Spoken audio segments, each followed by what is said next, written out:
Alors je suis en compagnie, oui ça passe vite, on est bientôt à la clôture de ce festival, mais j'avais envie de rencontrer Caroline Trioro, une des régionales de l'étape, on peut dire ça, vous êtes un petit peu beaucoup à domicile. Oui, tout à fait. Là, je suis sur mon territoire.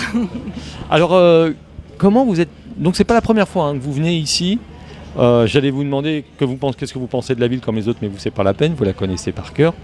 Et est-ce que c'est plus difficile justement de venir dans un festival où on vous connaît un petit peu ? Alors, c'est pas forcément plus difficile. Par contre, c'est vrai que les lecteurs vont être beaucoup plus attentifs, notamment sur le fait que moi, mes romans policiers se passent sur le Havre. Donc, je sais que je n'ai pas le droit à l'erreur. Alors, est-ce que obligatoirement un professeur des Français doit écrire des livres ? Parce que vous êtes professeur de lettres, à Bolbec, je crois. Je suis bien renseigné. Oui. Alors, j'étais, parce qu'aujourd'hui... Ah, je ne savais pas. Voilà, j'ai démissionné. Je me consacre aujourd'hui à la littérature jeunesse. Donc, est-ce qu'un professeur de français peut... Et obligatoirement doit écrire des livres ? Non, pas forcément. Pas forcément. D'ailleurs, parfois, on est un peu embêté du fait qu'on étudie et on fait étudier des super textes. Et finalement, on a l'impression que nous, quand on écrit, on est quand même nettement moins bien qu'Antoine de Saint-Exupéry, entre autres. Donc, c'est parfois un frein, notre métier, à l'écriture. Alors, qu'est-ce qui vous a poussé justement à faire et justement choisir la littérature jeunesse ? Alors la littérature jeunesse, ça s'est un petit peu imposé de par mon métier et puis de par aussi mes goûts personnels parce que moi j'avoue que Fantomette, des dragons et des princesses qui pètent, ça me plaît toujours autant. Donc ça a été assez naturel. Après l'écriture, c'est venu par plaisir, tout simplement. C'est parce qu'un jour mon fils m'a demandé de lui écrire une histoire et en fait j'ai eu tellement de plaisir à l'écrire, à le partager avec lui que du coup je me suis dit pourquoi pas. Alors parlez-nous maintenant de la Marmite des mots.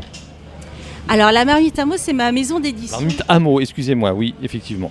Marmite à mots, donc en fait c'est venu il y a 7 ans, j'ai créé ma marmite à moi.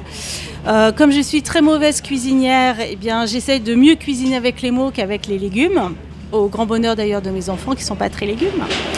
Et on fait paraître à peu près 10 à 11 ouvrages par an et on balaye la littérature jeunesse de 2 à 14 ans. Alors combien de recueils déjà de livres vous avez écrits depuis que vous écrivez il y a combien d'années que vous écrivez déjà ? Alors moi j'écris depuis 13 ans et j'ai en tout à peu près 25 ouvrages à mon actif. Albums, romans, biographies sur de grands sportifs aussi.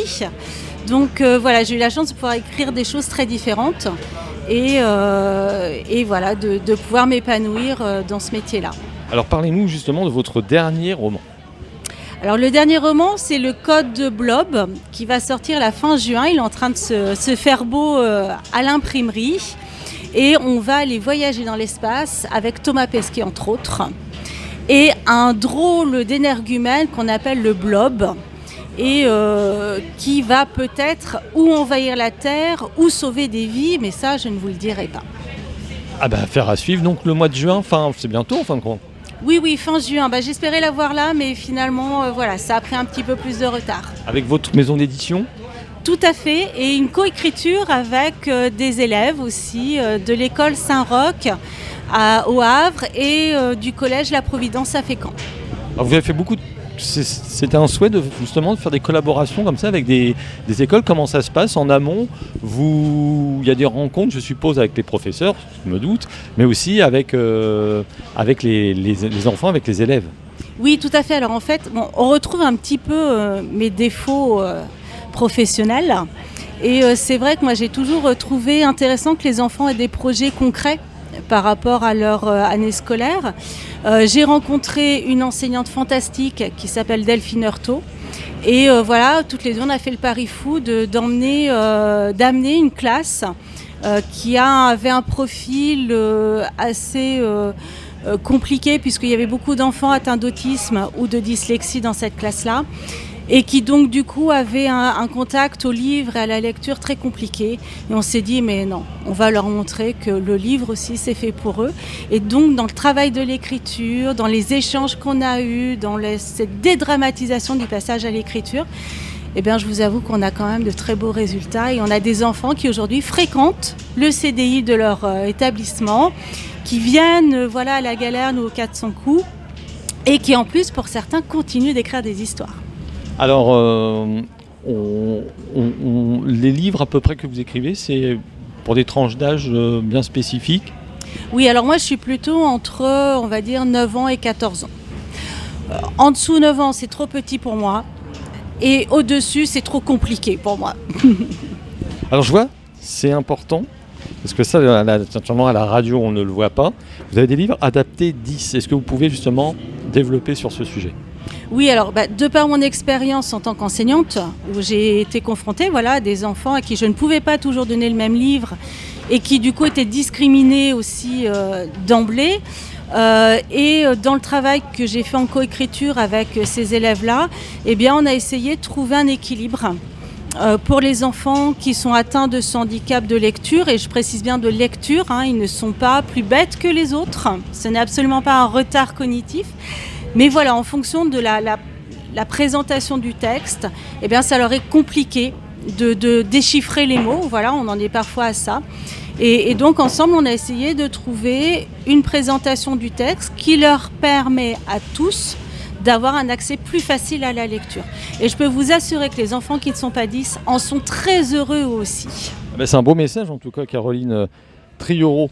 On peut aussi parler de l'illustrateur, parce que est-ce que c'est toujours le même illustrateur qui vous suit sur vos livres ?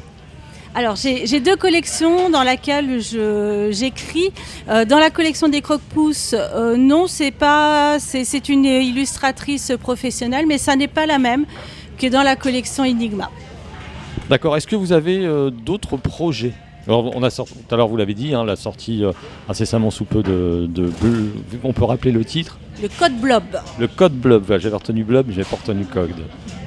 Oui, bien sûr, on fourmille d'idées et de projets. Donc là, par exemple, à la fin du mois de juin, va aussi sortir la prochaine aventure de Linette la Mouette, qui est très appréciée au Havre, notre petite mouette qui, au lieu d'arriver sur l'île Maurice, débarque dans la main du volcan et qui va découvrir, au fur et à mesure de ses déambulations, la ville du Havre. Et donc là, notre Linette, elle va s'amuser au bord de la mer. Alors, je vous ai pas encore demandé, vous dites que vous êtes du coin, mais vous êtes d'où vraiment, en fin de compte ? Vous habitez où ? Alors, j'habite juste à côté du Havre. En fait, je suis Rogervillaise, mais mes véritables racines sont en Charente-Maritime. Je suis près de l'île d'Oléron. Et donc, je peux vous avouer qu'il y a une trentaine d'années, la plage du Havre m'a beaucoup, beaucoup fait pleurer. Et maintenant, aujourd'hui, je n'en partirai plus. Merci. On vous rappelle, Caroline Trioro, vous avez un petit message à donner à tous ces bénévoles de ce festival, les Encres Noires, quand même un festival reconnu en France et aussi par tous les auteurs. Alors moi, je les félicite parce que c'était un salon vraiment très agréable qui a lieu quand même sur 2 jours. Donc c'est un gros travail qui accueille énormément d'auteurs. Ils ont été à nos petits soins pendant 2 jours. Et surtout, je les remercie d'avoir enfin fait une place à la littérature jeunesse. Merci Caroline. On vous rappelle, Caroline Trioro sort le Code Blob, c'est ça. On suivra ça, vous avez sur les réseaux sociaux, vous avez un site, je suppose. Tout à fait, vous pouvez nous retrouver sur Facebook, Instagram, le site La Marmite à mots. Merci Caroline. Merci beaucoup à vous.